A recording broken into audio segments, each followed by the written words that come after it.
میں یہ انکشاف سن کر حیران اس لیے نہیں ہوا تھا کہ یہ عورت چودھری کی دوسری بیوی تھی۔ اس میں حیران ہونے والی کوئی بات نہیں تھی۔ حیران میں اس لیے ہوا کہ چودھری نے مجھے اتنی اہم بات نہیں بتائی تھی۔ میں اس بات کو اہم اس وجہ سے کہہ رہا ہوں کہ جہاں ستیلے ہوتے ہیں وہاں عداوت بھی ہوتی ہے۔ میں کئی بار پہلے بھی کہہ چکا ہوں اور اب بھی کہتا ہوں کہ میں ہر بات کو پولیس کے زاویہ نگاہ سے دیکھ رہا تھا۔ میں وہاں کہانیاں سننے نہیں گیا تھا۔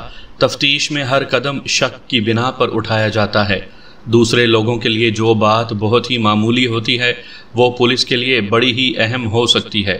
ستیلے کے لفظ سے میں چونکا ضرور، لیکن یہ خیال بھی آ گیا کہ وہ تو ذہنی مریض ہے۔ میرے ذہن میں یہ شک بھی بیٹھا ہوا تھا کہ قاتل اوپر سے آیا تو قاتل اس گھر کا ہی کوئی فرد ہوگا۔ رضا کا نام سامنے آنے سے اور اس کی اور مقتول کی دشمنی کا علم ہونے سے یہ شک کمزور پڑ گیا تھا، لیکن اب ستیلے بھائی کی موجودگی سے یہ شک پھر ابھر آیا۔ میں نے اس سلسلے میں بڑی دور گہرائی تک جانا تھا۔ ابھی میں آپ کو اپنا شک بتاتا ہوں۔ ستیلا بھائی ذہنی مریض تھا اور اس کی بیوی بھی تھی۔ شک یہ پیدا ہو گیا کہ اس جھلے بھائی کی بیوی نے ہو سکتا ہے اپنی تسکین کا کوئی ذریعہ بنایا ہوا ہو۔ یہ ذریعہ مقتول ہو سکتا تھا۔ ابھی تو دیکھنا تھا کہ ستیلا بھائی کس حد تک ذہنی مریض تھا۔ میرا تجربہ اور مشاہدہ یہ تھا کہ بعض ذہنی مریض ایسے ہوتے ہیں کہ انہیں عزت اور غیرت کا ذرا سا بھی احساس نہیں ہوتا۔ اگر کسی وجہ سے ذہنی مریض بگڑ جائے یا کوئی بات اسے مشتعل کر دے تو وہ انتہائی اقدام تک پہنچ سکتا ہے۔ مجھے خیال یہ آ گیا تھا کہ ایسا تو نہیں کہ مقتول نے اس ذہنی مریض کی بیوی کے ساتھ چھیڑ چھاڑ کی ہو اور یہ مریض بھائی اچانک غیرت میں آ گیا ہو۔ یہ کوئی حیرت والی بات نہیں ہوتی کہ کسی پاگل نے کسی کا پیٹ پھاڑ دیا ہو یا پھر کسی کا گلا دبا دیا ہو۔ حقیقت معلوم کرنے کے لیے مقتول کی ماں بہترین ذریعہ تھی۔ وہ اس لیے کہ ذہنی مریض بھائی اس کا ستیلا بیٹا تھا اور وہ اس کی بیوی کی ساس تھی۔ اس طرح اس کے دل میں ان دونوں میاں بیوی کی محبت اور ہمدردی ہو ہی نہیں سکتی تھی۔ میں نے اپنے انداز سے بات کی۔ انداز یہ تھا جیسے میں تفتیش نہیں کر رہا بلکہ میری تمام ہمدردی مقتول کے ساتھ تھی۔ میں نے پوچھا کہ اس کے ستیلے بیٹے کی بہو کیسی ہے؟ ہر لحاظ سے ٹھیک ٹھاک لڑکی ہے، ماں نے جواب دیا۔ بڑے ہی معمولی اور اتنے ہی شریف گھر سے آئی ہے۔ اس کے ساتھ ہوئی تو زیادتی ہے، لیکن اللہ کا شکر ادا کرتی ہے کہ اتنا بڑا اور امیر گھر مل گیا ہے۔ میرے تو اشاروں پر ناچتی ہے اور ذرا شکایت نہیں کرتی۔ اس عورت نے اس بہو کی اتنی تعریفیں کی کہ میں کسی اور ہی شک میں پڑ گیا۔ میں نے مزید تفصیلات معلوم کرنے کے لیے اس سے کئی باریک باتیں پوچھیں تو یہ صورتحال سامنے آئی کہ اس کا یہ ستیلا بیٹا عام طور پر خاموش رہتا ہے اور اکیلے بیٹھے رہنے کا عادی ہے۔ دیکھنے سے معلوم ہی نہیں ہوتا کہ یہ دماغی طور پر صحیح نہیں، لیکن اکیلا بیٹھا ہنسنے لگتا ہے اور کبھی خود بولتا اور اچانک چپ ہو کر سنجیدہ ہو جاتا ہے۔ کبھی اس کے آنسو بہنے لگتے ہیں تو بہتے ہی چلے جاتے ہیں۔ اس کی بیوی نے اپنی ساس کو یعنی مقتول کی ماں کو بے تکلفی سے ہر بات بتائی تھی۔ اس ذہنی مریض کے اصلی نام کے بجائے میں اسے رحیم بتاؤں گا۔ اسے بالکل احساس نہیں تھا کہ خامند اور بیوی کے تعلقات کیا ہوتے ہیں۔ اس کی بیوی صرف نام کی بیوی تھی۔ بیوی صبر اور شکر کرتی تھی اور رحیم کی ہر طرح کی خدمت میں چاق و چوبند رہتی تھی۔ یہ مقتول کی ماں کا بیان تھا جو میں بتا رہا ہوں۔ مجھے اپنے ذرائع سے اس بیان کی تصدیق یا تردید کروانی تھی۔ میں نے کہا کہ میں کسی اور شک میں پڑ گیا تھا جو میں ابھی ظاہر نہیں کرنا چاہتا۔ ذہن میں رکھ کر اپنے خیالوں کے گھوڑے دوڑائے۔ مقتول کی ماں ساس بھی تھی، ستیلی ماں بھی تھی۔ میرے پوچھنے پر مقتول کی ماں نے بتایا کہ یہ شادی کس طرح ہوئی تھی۔ ہر کوئی جانتا تھا کہ رحیم پگلا یا جھلا ہے، کوئی بھی اسے اپنی بیٹی دینے کا ظلم نہیں کر سکتا تھا، لیکن ایک باپ ایسا مل ہی گیا۔ یہ باپ بہت ہی تھوڑی تنخواہ پانے والا آدمی تھا۔ اس کی 3 بیٹیاں تھیں، صرف ایک بیٹی کی شادی کی تو وہ مقروض ہو گیا۔ تنخواہ کا اچھا خاصا حصہ قرض کی ادائیگی میں جانے لگا۔ کسی طرح رحیم کے باپ کو پتہ چل گیا۔ وہ اس شخص سے ملا اور اسے یہ پیشکش کی کہ وہ اس کا سارا قرض اتار دے گا اور اس کی بیٹی کو بغیر جہیز کے قبول کر لے گا اور شادی کے تمام اخراجات ادا کرے گا۔ اس نے غالباً کچھ اور رقم بھی پیش کی تھی۔ حاجت مند باپ نے یہ پیشکش قبول کر لی اور ایک بیٹی دے دی۔ یوں کہہ لیں کہ رحیم کی بیوی خریدی گئی تھی۔ اس پگلے کی شادی کی ضرورت ہی کیا تھی؟ میں نے مقتول کی ماں سے پوچھا۔ ڈاکٹروں نے کہا تھا، ماں نے جواب دیا۔ میرا خیال ہے ایک ڈاکٹر نے کہا تھا کہ اس کی شادی کر دو تو یہ ٹھیک ہو جائے گا۔ علاج کی تفصیل معلوم ہوئی جو کچھ اس طرح تھی۔ باپ امیر کبیر آدمی تھا، وہ کچھ عرصہ پہلے بیٹے کو دلی نفسیات کے ایک ڈاکٹر کے پاس لے گیا تھا۔ اس ڈاکٹر نے اس کا کچھ نفسیاتی علاج بھی کیا اور دوائیاں بھی دیں۔ ظاہر ہے یہ ذہنی سکون دینے والی دوائیاں تھیں۔ اس ڈاکٹر نے کہا تھا کہ مریض کی شادی کر دی جائے لیکن بیوی ایسی ہو جو اسے دلی پیار اور محبت دے سکے۔ بچپن میں اس کی ماں مر گئی تھی اور ماں کی ممتا کی محرومی نے اسے اس حد تک پہنچا دیا۔ کچھ دوستوں نے یا کسی عقل مند آدمی نے چودھری کو یہ بات سمجھائی کہ اس کی شادی نہ کرنا، کہیں ایسا نہ ہو کہ لڑکی جو اس کی بیوی بنے اسے قبول نہ کرے اور رحیم کو ایک اور صدمہ پہنچے۔ تھوڑا عرصہ علاج کیا گیا لیکن کوئی بہتری تبدیلی نظر نہ آئی۔ پھر باپ اسے دلی کے ایک ذہنی امراض کے اسپیشلسٹ کے پاس لے گیا۔ وہ ایک اینگلو انڈین ڈاکٹر تھا۔ میں چونکہ خاصا عرصہ دہلی میں رہا تھا اس لیے اس اسپیشلسٹ سے بڑی اچھی طرح واقفیت تھی۔ 2 تفتیشوں میں مجھے اس کی مدد اور رائے کی ضرورت پڑی تھی اور اس نے بہت تعاون کیا تھا۔ اس ڈاکٹر نے رحیم کا علاج شروع کیا۔ اس نے ایسی کوئی بات نہ کہی کہ اس کی شادی کر دی جائے۔ رحیم کے باپ نے اس ڈاکٹر سے شادی کے متعلق پوچھا تو اس نے کہا کہ یقین کے ساتھ کچھ نہیں کہا جا سکتا۔ ہو سکتا ہے کہ شادی سے یہ ٹھیک ہو جائے لیکن اس میں خطرہ بھی ہے۔ بہرحال اس نے اتنا ضرور کہا کہ شادی کر کے دیکھ لیں اور یہ بھی ذہن میں رکھ لیں کہ کوئی اور مسئلہ بھی کھڑا ہو سکتا ہے۔ اس اینگلو انڈین ڈاکٹر کی اس بات سے رحیم کے باپ نے یہ مطلب نکال لیا کہ اس کی شادی کر دی جائے تو اس کا ذہنی مرض ٹھیک ہو سکتا ہے۔ سب پیسے کا کھیل تھا۔ باپ نے اس لڑکی کو خرید لیا اور شادی ہو گئی۔ اس کے بعد بھی باپ رحیم کو دلی اس ڈاکٹر کے پاس لے جاتا رہا۔ ڈاکٹر نے 2 دوائیاں لکھ دی تھیں جو رحیم ابھی تک لے رہا تھا۔ یہ یقیناً نیند اور سکون کی دوائیاں تھیں۔ رحیم کی شادی کو 9-10 مہینے گزر گئے تھے۔ دیکھو چودھرانی، میں نے مقتول کی ماں سے کہا، میری یہ بات ذہن میں بٹھا لو کہ تمہارا بیٹا واپس نہیں آئے گا۔ قاتل تو یہیں کہیں گھوم پھر رہا ہے۔ کیا تم نہیں چاہتی کہ قاتل کو سزا ملے؟ تم اصل بات چھپا کر ادھر ادھر کی باتیں بتاتی رہو گی تو قاتل کو میں کس طرح پکڑ سکوں گا؟ تمہارا بیٹا اچھا تھا یا اچھا نہیں تھا، وہ تمہارا بیٹا تھا۔ میں اس کے خون کے بدلے خون لینا چاہتا ہوں۔ میری کچھ مدد کرو اور کچھ سچی اور صحیح باتیں بتا دو۔ کیا تمہارا بیٹا رحیم کی غیر حاضری میں اس کے کمرے میں اس کی بیوی کے پاس جا کر بیٹھا کرتا تھا؟ کیا اس نے رحیم کی بیوی کے ساتھ کوئی اچھا یا برا تعلق رکھا ہوا تھا؟ میں سچ کہہ رہی ہوں کہ میرا بیٹا بہت ہی شریف تھا، ماں نے جواب دیا۔ وہ اتنا بے غیرت نہیں تھا کہ اپنے بڑے بھائی کی بیوی کے ساتھ عشق لڑانا شروع کر دیتا۔ اگر اسے پتہ چلتا کہ رحیم کی بیوی رحیم کو دھوکہ دے رہی ہے تو میرا بیٹا اس لڑکی کو بھی اور اس کے یار کو بھی قتل کر دیتا۔ اس کی یہ بات میرے لیے قابل یقین نہیں تھی۔ میں نے اس سے پوچھا کہ اس کے دل میں کچھ شک ضرور ہوگا کہ فلاں شخص قاتل ہو سکتا ہے۔ اس نے فوراً رضا کا نام لیا۔ میں نے اس کی وجہ پوچھی۔ 12-14 روز پہلے کی بات ہے، اس نے کہا۔ رضا مجھے باہر گلی میں ملا تھا۔ اس نے مجھے روک کر کہا کہ اپنا بیٹا زندہ اور سلامت چاہتی ہو تو اسے انسان کا بچہ بنا کر رکھو۔ اس نے میری بہن کو مار پیٹ کر گھر سے نکال دیا ہے اور اب میرے گلے پڑتا ہے۔ میں دوبارہ تمہیں یہ بات نہیں کہوں گا۔ میں نے اس سے پوچھا کہ اس نے یہ بات اپنے خاوند کو یا اپنے مقتول بیٹے کو بتائی تھی؟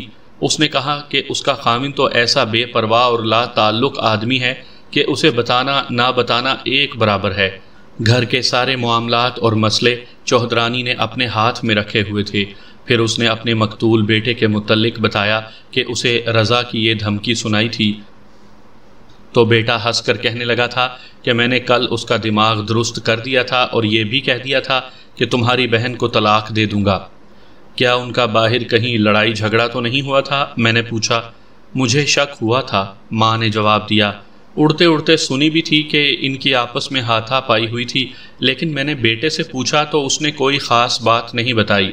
میں نے اس عورت کے سینے سے کوئی صحیح اور کام کی بات نکالنے کی بہت کوشش کی، لیکن یوں لگتا تھا کہ جیسے وہ اپنے بیٹے کے اخلاق اور کردار پر پردہ ڈال رہی ہو۔ میری معلومات کے مطابق اس گھر میں اور جو افراد تھے ان میں ایک رحیم کی بیوی تھی، مقتول کا چھوٹا بھائی تھا، جس کی عمر ابھی بمشکل 13 سال تھی اور 2 بہنیں تھیں۔ ایک بہن مقتول سے 1.5 سال چھوٹی تھی اور اس کی شادی 1.5 سال پہلے ہو چکی تھی۔ اس سے چھوٹی ایک اور بہن تھی جس کی ابھی شادی نہیں ہوئی تھی۔ میں نے ان کی ماں سے پوچھا تو اس نے بتایا کہ شادی شدہ بیٹی صبح اطلاع ملتے ہی آ گئی تھی۔ میں نے ماں سے کہا کہ وہ چلی جائے اور اپنی شادی شدہ بیٹی کو میرے پاس بھیج دے۔ میں نے رحیم کے ساتھ بھی باتیں کر کے اندازہ کرنے کا ارادہ کر رکھا تھا کہ یہ کس حد تک ذہنی مریض ہے۔ اس کی بیوی سے بھی پوچھ گچھ کرنی تھی، لیکن بہتر یہ سمجھا کہ مقتول کی سگی بہن سے کچھ پوچھ لیا جائے۔ مجھے اندازہ تھا کہ مقتول کی یہ بہن کس حالت میں میرے پاس آئے گی۔ وہ آئی تو اس کی حالت بہت زیادہ خراب تھی، جس کی مجھے توقع بھی تھی۔ رو رو کر اس کی آنکھیں بوٹیوں کی طرح سرخ اور سوجی ہوئی تھیں، یوں لگتا تھا کہ جیسے ٹھیک طرح چل بھی نہیں سکتی۔ میں نے بڑی شفقت اور پیار سے اسے اپنے پاس بٹھایا اور ہمدردی کا اظہار کیا۔ وہ ہچکیاں لے لے کر رونے لگی۔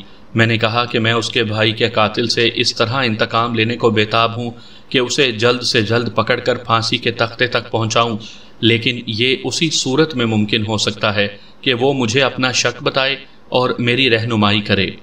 بہت ساری باتیں کہہ کر اور اپنے تمام تر تجربے کو بروئے کار لا کر اس لڑکی کو بولنے کے لیے تیار کیا۔ میں نے اسے یہ بھی کہا کہ وہ اگر صرف یہ ثابت کرنا چاہے گی کہ اس کا بھائی بڑا ہی نیک اور شریف انسان تھا اور خواہ سے کسی نے اسے قتل کر دیا تو اس سے کچھ حاصل نہیں ہوگا، اور بہتر ہے کہ وہ کوئی بات کیے بغیر چلی جائے۔ مجھ پر ایسا شک نہ کریں، بہن نے اپنے آپ کو سنبھال کر کہا۔ اس بھائی کے ساتھ میری روحانی محبت تھی اور رازداری بھی۔ اس کے بارے میں آپ کو جو باتیں بھی مجھ سے معلوم ہو سکتی ہیں وہ کسی اور کو معلوم نہیں۔ میں بات یہیں سے شروع کرتی ہوں کہ میرا یہ بھائی دراصل شریف آدمی نہیں تھا۔ نوجوان لڑکی کی اس بات نے میرے ذہن اور دل سے بوجھ اتار دیا۔ لڑکی صاف گو معلوم ہوتی تھی۔ سامعین کرام، آپ سن رہے ہیں انسپیکٹر احمد یار خان مرحوم کی تفتیشی داستانوں میں سے ایک اردو داستان جس کا نام ہے پاگل خانے سے پاکستان تک۔ یہ اس سلسلے کی قسط نمبر 2 ہے۔ مجھے امید ہے آپ کو میری یہ کاوش پسند آ رہی ہوگی۔ آپ نے اگر ابھی تک میرا چینل کہانی گھر سبسکرائب نہیں کیا تو ابھی میرے چینل کو سبسکرائب کر کے بیل نوٹیفیکیشن آن کر لیجئے تاکہ آنے والی ہر نئی کہانی کی اطلاع بر وقت آپ تک پہنچ سکے۔ تم کیا سمجھتی ہو قاتل کون ہو سکتا ہے؟ میں نے پوچھا۔ بھائی کی اپنے بڑے سالے کے ساتھ دشمنی پیدا ہو گئی تھی، بہن نے جواب دیا۔ اس کی بیوی کو آپ دیکھیں تو ضرور کہیں گے کہ یہ اتنی بری تو نہیں کہ اسے دھتکار ہی دیا جائے، لیکن میرے بھائی نے اسے قبول ہی نہیں کیا تھا۔ مقتول اور اس کی بیوی آپس میں جس طرح رہتے، لڑتے اور جھگڑتے تھے اور جس طرح مقتول بیوی کو مارتا پیٹتا تھا، یہ سب مقتول کی اس بہن نے بتایا۔ یہ باتیں میں پہلے بھی سن چکا تھا۔ اس نے اس میں اضافہ یہ کیا کہ مقتول اپنی بیوی کو بے زبان نوکرانی بنا کر رکھنا چاہتا تھا، لیکن بیوی کو اپنے بھائیوں کی غنڈہ گردی پر اور اپنے ماں باپ کی زمین اور جائیداد پر اور دولت پر بہت ناز تھا۔ وہ سر جھکانا جانتی ہی نہیں تھی۔ میں نے بھائی کے دل میں بیوی کی محبت پیدا کرنے کی بہت کوشش کی تھی، بہن نے کہا، لیکن میرا بھائی عاشق مزاج آدمی تھا۔ اس کا دل ایک جگہ ٹکتا ہی نہیں تھا۔ گھر میں اسے سب سے زیادہ محبت میرے ساتھ تھی، لیکن بیوی کے معاملے میں میری کوئی طرفدارانہ بات نہیں سنتا تھا۔ اصل مشکل یہ پیدا ہو گئی تھی کہ ہماری ماں بیٹے کا ساتھ دیتی اور بیٹے کی بیوی کے ساتھ بیٹے سے بھی زیادہ برا سلوک کرتی تھی۔ اس لڑکی نے سنایا کہ بھائی نے جب بیوی کی مار پٹائی شروع کر دی تو ماں نے بیٹے کی حوصلہ افزائی کی اور بیٹے کی بیوی کو ہی برا بھلا اور قصوروار کہا۔ اس بہن نے یہ مثال میرے آگے رکھی کہ اب بھائی کی بیوی یہ اعلان کر کے میکے چلی گئی ہے کہ بھائی نے اسے مارا پیٹا تھا۔ ماں کو چاہیے تھا کہ بیچ بچاؤ کرتی، لیکن ماں نے اپنا سلیپر اتار کر بھائی کی بیوی کے منہ پر اور پھر سر پر مارا، ساتھ میں گالیاں بھی دیں اور یہ بھی کہا کہ تو نے میرے بیٹے کی زندگی جہنم بنا رکھی ہے۔ اس نوجوان لڑکی کا بیان مجھے اس وجہ سے حیران کر رہا تھا کہ اس خاندان میں بھی کوئی سچ بولنے والا فرد پیدا ہوا ہے۔ اس لڑکی کو تو فیشن پرست اور نمائش پسند ہونا چاہیے تھا، لیکن یہ تو سچی باتیں کہہ رہی تھی۔ یہ لڑکی فطرت کے طور پر صداقت پسند ہوگی، لیکن میں سمجھ گیا تھا کہ اس کے ذہن اور دل پر جوان بھائی کی موت کا اس قدر صدمہ اور غم طاری ہے کہ اس کے اندر سے جلی کٹی اور سچی باتیں نکل رہی ہیں۔ وہ قاتل کو اتنا نہیں کوس رہی تھی جتنا اپنی ماں اور اپنے بھائی کے خلاف بول رہی تھی۔ اس کا بیان کچھ لمبا تھا اور میں نے اس دوران اس سے کچھ باتیں پوچھی بھی تھیں۔ میں ذرا اختصار سے اس کا بیان سنا دیتا ہوں۔ اس ایک مثال سے ہی آپ سمجھ گئے ہوں گے کہ مقتول کی بیوی کو صرف مقتول ہی نہیں بلکہ مقتول کی ماں بھی بہت تنگ اور پریشان کرتی تھی۔ غور فرمائیں کہ مقتول کی بیوی کسی معمولی اور غریب گھر کی لڑکی نہیں تھی بلکہ امیر ماں باپ کی بیٹی اور اپنا روب داب رکھنے والے بھائیوں کی بہن تھی۔ وہ دبک کر رہ سکتی ہی نہیں تھی۔ مقتول کی اس بہن نے مجھے بتایا کہ مقتول کی یہ بیوی اینٹ کا جواب پتھر سے دیتی تھی۔ اس لڑکی نے صاف الفاظ میں بتایا کہ سارے فساد کی اصل جڑ اس کی ماں تھی۔ خامن پر بھی اور بہو پر بھی اور ہر کسی پر اپنا حکم چلاتی تھی۔ مقتول کی بہن نے ایک انکشاف اور کیا جس نے میرے دماغ کو کچھ اور روشنی دے دی۔ اس نے بتایا کہ کچھ دن پہلے مقتول کی اور رضا کی باہر کہیں لڑائی ہوئی تھی اور مقتول نے چاقو نکال کر رضا کو مارا۔ رضا وار بچا گیا لیکن اس کے بازو پر ذرا سا چاقو لگ گیا۔ بہن نے یہ بھی بتایا کہ مقتول نے یہ بات صرف اس بہن کو سنائی تھی، گھر میں کسی اور کو معلوم نہیں تھی۔ یہ میں ہی جانتا تھا کہ رضا جیسے پروکار غنڈے اور غنڈہ پرور آدمی کے لیے یہ وار ناقابل برداشت تھا۔ وہ سلجھا اور سنبھلا ہوا آدمی تھا۔ میں نے سوچا کہ اس نے لڑائی میں ہی انتقام لینے کے بجائے یوں انتقام لیا کہ مقتول کو اس دنیا سے ہی صاف کر دیا۔ اس میں اس کی بہن کا انتقام بھی شامل تھا۔ میں نے یہ ساری گھریلو تفصیلات سن کر مقتول کی بہن سے پوچھا کہ مقتول کی بیوی اس پر بد چلنی کے الزام لگاتی رہتی تھی، ان میں کہاں تک صداقت ہے؟ لڑکی نے فوراً جواب دیا کہ کوئی ایک بھی الزام غلط نہیں تھا۔ عورت یا حسن و جوانی کے معاملے میں مقتول کی عادتیں بہت ہی بری تھیں۔ بہن نے سب سے پہلے نوکرانی کا ذکر کیا۔ اس نے بتایا کہ 30-31 سال کی خوبصورت عورت ہے اور اس کے جسم میں ایک خاص کشش ہے۔ بہن کے بیان کے مطابق یہ نوکرانی ان کے پاس چند سالوں سے کام کر رہی تھی۔ مقتول نے اس پر بری نظر رکھ لی۔ نوکرانی نے مقتول کی اس بہن کو 3-4 مرتبہ کہا کہ اپنے بھائی کو سمجھا لے کہ مجھے ایسی بری اور بدکار عورت نہ سمجھے۔ بہن نے بھائی سے یہ بات نہ کی کیونکہ اسے ڈر تھا کہ معاملہ بگڑ نہ جائے۔ مقتول کی بہن نے ایک واقعہ سنایا، وہ یوں کہ ایک روز یہ بہن اپنے سسرال سے ماں باپ کے گھر آئی۔ اس کے سسرال ساتھ والے محلے میں رہتے تھے۔ وہ اپنے گھر آئی تو گھر میں کوئی بھی نہیں تھا۔ وہ ایک کمرے کی طرف گئی تو اندر سے دھیمی دھیمی باتوں کی آوازیں آ رہی تھیں اور کھڑکی کا ایک کواڑ ذرا سا کھلا ہوا تھا۔ بہن نے دبے پاؤں اس ذرا سے کھلے ہوئے کواڑ میں سے اندر جھانکا تو دیکھا کہ مقتول نوکرانی کو اپنے بازوؤں میں لینے کی کوشش کر رہا تھا اور نوکرانی اس سے آزاد ہونے کی کوشش میں تھی۔ مقتول نے اس کی منتیں شروع کر دیں کہ وہ اسے اس طرح نہ دھتکارے اور مایوس نہ کرے اور جتنے پیسے مانگتی ہے لے لے۔ مقتول نے جیب سے کچھ پیسے نکالے تو نوکرانی وہاں سے بھاگی اور باہر نکل آئی۔ بہن اندر چلی گئی، بھائی سے ملی، لیکن اس نے یہ ظاہر نہ ہونے دیا کہ اس نے یہ منظر دیکھا ہے۔ گھر کے باقی افراد کہیں ادھر ادھر نکل گئے تھے۔ بہن مقتول کے پاس بیٹھی باتیں کرتی اور سنتی رہی اور کچھ دیر بعد باہر نکلی اور اس کمرے میں گئی جہاں نوکرانی جھاڑ پونچھ کر رہی تھی۔ نوکرانی پر بھی بہن نے ظاہر نہ ہونے دیا کہ اس نے یہ منظر دیکھا ہے، لیکن نوکرانی نے اسے بتایا کہ آج اس کے بھائی نے یہ حرکت کی ہے، اسے باز کر لو ورنہ میں نوکری چھوڑ دوں گی اور اپنی بے عزتی کا انتقام بھی لوں گی۔ بہن نے کہا کہ مقتول کی بیوی سارے گھر میں صرف اسے یعنی اس بہن کو اچھا اور مخلص سمجھتی تھی اور دل کی ہر بات اس کے ساتھ کر لیتی تھی۔ بیوی نے اس بہن کو چند مرتبہ بتایا بھی تھا کہ مقتول نوکرانی کے ساتھ چھیڑ چھاڑ کرتا رہتا ہے۔ معلوم ہوا کہ نوکرانی نے خود مقتول کی بیوی کو یہ بات بتائی تھی، پھر نوکرانی نوکری چھوڑ گئی۔ میرے دماغ میں یہ بات بھی آئی کہ نوکرانی کو رونا چاہیے تھا کہ وہ اتنی غریب اور مجبور ہے کہ اس کی عزت بھی محفوظ نہیں، اور مقتول اس لیے اس پر دست درازی کرتا رہتا ہے کہ وہ اس کا آقا ہے، لیکن نوکرانی نے دھمکی دی تھی کہ وہ انتقام لے گی۔ کوئی اور آدمی نوکرانی کی یہ بات سنتا تو ہنس پڑتا کہ یہ غریب سی گھروں میں کام کرنے والی عورت کیا انتقام لے گی، لیکن میں ہر تھانے دار کی طرح جرم و گناہ کی دنیا کا آدمی تھا۔ جو میں نے دیکھا وہ عام لوگ نہیں دیکھ سکتے۔ میں نے مقتول کی بہن سے کہا کہ نوکرانی نے انتقام کی جو دھمکی دی تھی اس کے متعلق اس کی رائے کیا ہے؟ کیا یہ کھوکھلی دھمکی تھی یا نوکرانی کے پیچھے کوئی طاقت یا پشت پناہی تھی؟ مقتول کی بہن نے بتایا کہ سچی بات یہ ہے کہ وہ اس کی دھمکی سے ڈر گئی تھی۔ بہن نے کہا کہ باہر کی اکثر باتیں گھروں کی عورتوں تک بھی پہنچ جاتی ہیں۔ اس نوکرانی کے متعلق اس نے بتایا کہ اس کا خاوند بڑا کمزور، معذور اور مزدوری پیشہ آدمی ہے اور گھر کے اخراجات نوکرانی خود پورے کرتی ہے۔ بہن نے یہ بھی بتایا کہ سنا ہے کہ ایک بہت بڑا غنڈہ اور بدماش آدمی شہر میں موجود ہے جس نے نوکرانی کو باقاعدہ داشتہ بنا رکھا ہے۔ یہ بات ڈھکی چھپی نہیں، ہو سکتا ہے کہ نوکرانی کے خاوند کو بھی معلوم ہو۔ نوکرانی صرف اس لیے نوکری کرتی ہے کہ لوگ یہ نہ کہیں کہ اپنے جسم اور عصمت کی کمائی کھا رہی ہے۔ بہن نے اس غنڈے بدماش کا نام لیا تو میں اس نام سے بہت اچھی طرح واقف تھا۔ وہ ذرا اونچے درجے کا جرائم پیشہ اور سزا یافتہ آدمی تھا۔ یہ ذہن میں رکھیں کہ وہ گھٹیا قسم کا وارداتیہ نہیں تھا، اپنا وقار اور اپنا رعب اور دبدبہ رکھتا تھا۔ اس میں کوئی حیرت والی بات نہیں تھی کہ اس شخص نے ایک عورت کو داشتہ بنا رکھا تھا۔ بہن نے یہ بھی بتایا کہ اس شہر میں کسی شخص میں اتنی جرأت نہیں کہ وہ اس نوکرانی کو بری نظر سے دیکھیں۔ سب جانتے ہیں کہ یہ کس کی چیز ہے اور سب اس شخص سے ڈرتے ہیں۔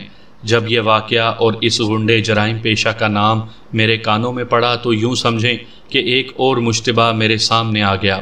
میں اس شخص کو اچھی طرح جانتا تھا۔ اس کے لیے کسی کو قتل کر دینا کوئی مشکل کام نہیں تھا۔ میرا دماغ یہاں آ کر اٹک جاتا تھا کہ مقتول کو گھر میں کیوں اور کس طرح قتل کیا گیا۔ قتل عموماً باہر ہوا کرتے تھے، بعض آدمیوں کو تو غائب کر دیا جاتا تھا۔ ابھی تو تفتیش کی ابتدا تھی، میں نے ابھی اپنے خفیہ ذرائع استعمال کرنے تھے، پھر ہی ان معموں کے حل کا امکان پیدا ہو سکتا تھا۔ اس کے بعد میں مقتول کی بہن کو جھلے رحیم اور اس کی بیوی کی طرف لے آیا۔ بہن نے کہا یہ تھا کہ مقتول کی بیوی یہ شک بھی کرتی تھی کہ مقتول نے رحیم کی بیوی کے ساتھ بھی دوستانہ گانٹھ رکھا ہے۔ دوستانے والی بات بالکل غلط ہے، مقتول کی بہن نے دو ٹوک لہجے میں کہا۔ صحیح یہ ہے کہ میرا بھائی رحیم کی بیوی کے ساتھ دوستی پیدا کرنے کی کوشش میں لگا رہتا تھا اور یہ لڑکی بیچاری بہت ہی پریشان تھی۔ اس لڑکی کے ساتھ بھی میری بے تکلفی اور رازداری ہے۔ غریب تباہ اور صابر لڑکی ہے۔ اپنے غریب ماں باپ کی عزت کی خاطر اس نے یہ خاوند قبول کیا اور اس کی خدمت میں لگی رہتی ہے۔ یقین کریں کہ اس نے میرے بھائی کی شکایت مجھ سے نہیں کی تھی، بلکہ ایک روز میں نے پوچھا کہ میرا بھائی تمہیں پریشان تو نہیں کرتا؟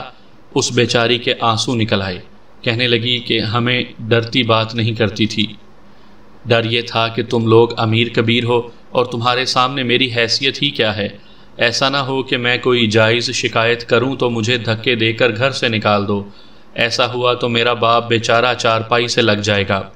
مقتول کی بہن نے تفصیل یہ بتائی کہ رحیم کی بیوی نے اسے بتایا کہ رحیم جب دوائی کھا کر گہری نیند میں بے ہوش پڑا ہوتا تھا یا باہر کہیں نکل جاتا تھا تو مقتول اس لڑکی کے پاس آ بیٹھتا اور عشق و محبت کا اظہار کرتا تھا۔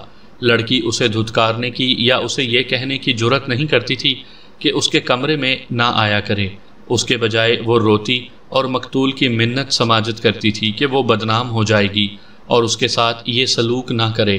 رحیم کی بیوی نے مقتول کی بہن کو روتے ہوئے بتایا کہ مقتول اسے کہتا تھا کہ تم پر بہت ظلم ہوا ہے کہ ایک پاگل اور بیکار آدمی کے ساتھ باندھ دی گئی ہو